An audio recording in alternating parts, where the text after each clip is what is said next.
BSNL Pathankot में contract पर काम कर रहे कर्मचारियों को 8 महीने से वेतन न मिलने के कारण कर्मचारियों द्वारा बीएसएनएल पठानकोट के बाहर रोष प्रदर्शन किया गया। इस मौके कॉन्ट्रैक्ट बेस पर काम करने वाले कर्मचारियों ने बताया है कि पिछले 8 महीने से वेतन नहीं मिल रहा है, जिस कारण वे अपने घर का गुजारा नहीं चला पा रहे हैं और मुश्किलों का सामना करना पड़ रहा है। जब इस संबंध में बीएसएनएल पठानकोट के जीएम हेमंत कुमार से पूछा गया तो उनका कहना है कि बीएसएनएल की ओर से कॉन्ट्रैक्टर को पेमेंट कर दी गई है, जबकि कॉन्ट्रैक्टर की जिम्मेवारी बनती है कि वे इन कर्मचारियों को बनता वेतन दे। वहीं जीएम ने कॉन्ट्रैक्टर पर जल्द एक्शन लेने की बात भी कही।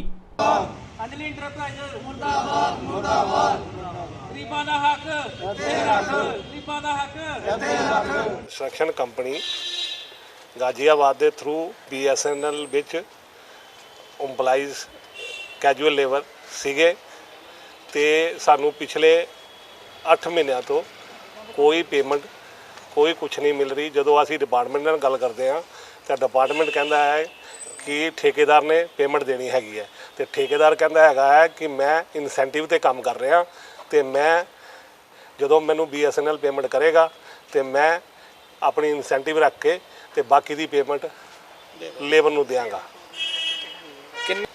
सर 75 एम्पलाइज इन्होंने बीएसएनएल टावरां ते रखे हुए हैं, तो 70 आदमी कैजुअल लेबर जिहड़ी केबल च रखी हुई है। ते किन्ने महीने दी सैलरी? ये जी 8 महीने की सैलरी। ते की परेशानी आ रही है जिहड़ियां सैलरियां ना? ये कह रहे हैं कि बीएसएनएल कह रहा है कि साडे कोल रेवन्यू नहीं हैगा। ਤੁਹਾਨੂੰ की परेशानी आ रही है? जिहड़े लेबर क्लास है जो तुहाडे कैजुअल पेमेंट नहीं मिल रही है सानू। साडे बच्चों नूं समस्या हो रही है, घर के खर्चे नहीं चल रहे, तो बच्चों की दवाई एडमिशनां स्कूल दियां ते सारे सफ़र कर रहे हैं। ते की मंग असीं चाहते हैं कि डिपार्टमेंट सानू ठेकेदार नूं पेमेंट करे तो ठेकेदार आगे सानू पेमेंट करे। साल तो अंजलि की कंपनी नाम की कंपनी से अं काम कर रहे हैं बीएसएनएल पर सानू 1.5 साल के किसी भी वर्कर को बराबर ईपीएफ नहीं मिले है।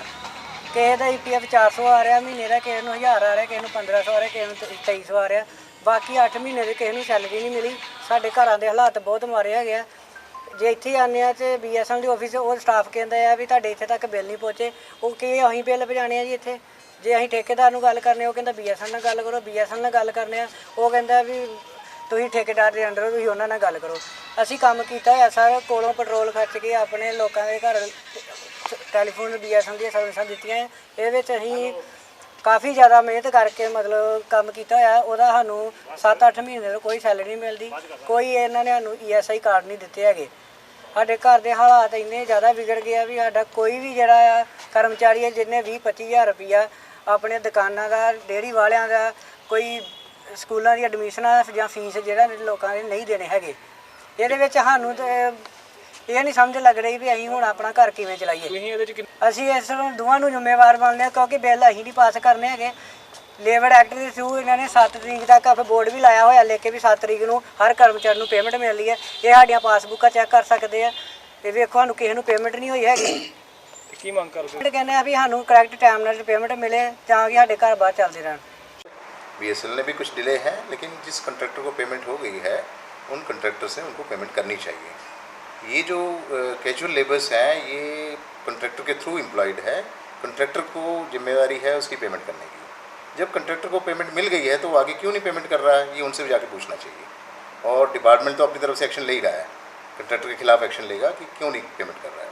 तो सर डिपार्टमेंट की ओर हमने 29 लाख के करीब जो पेमेंट है, किस डेट को हुई है जी? 6/4 को हुई है। 29 लाख की पेमेंट हुई है। 2 कंट्रैक्टर हैं। इसमें बीएसएनएल ने जो पेमेंट की है बेसिकली जो पुराने बिल्स थे उनको पहले की है, और इस वजह से जो करंट कंट्रैक्टर है उसको पेमेंट नहीं हुई है, उसको कम पेमेंट हुई है, अबाउट 4 लाख के करीब हुई है। कितनी अमाउंट? हाँ जी, कॉन्ट्रैक्टर तो ज़्यादा होगी, मेरे ख्याल से 1 महीने की पेमेंट हुई होगी उनको। अक्टूबर तक की पेमेंट हुई है, अक्टूबर तक की पेमेंट हुई है। और जो लेकिन पुराना कंट्रैक्टर है उसको पुरानी पेमेंट मिल गई है, उसने भी पेमेंट नहीं की है तो उसको करना चाहिए। अगर वो कर देता है इनको तो इनका काम चलता रहेगा। तो सर डिले जो है वो कम हो जाएगा ना। रिस्पॉन्सिबल सर हम किसे मानते हैं? इसको रिस्पॉन्सिबिलिटी तो कंट्रैक्टर की आनी चाहिए। Contractor is more responsible for that, क्योंकि उसने अगर पेमेंट ली है और वो आगे पेमेंट नहीं कर रहा है तो उसके खिलाफ एक्शन होना चाहिए।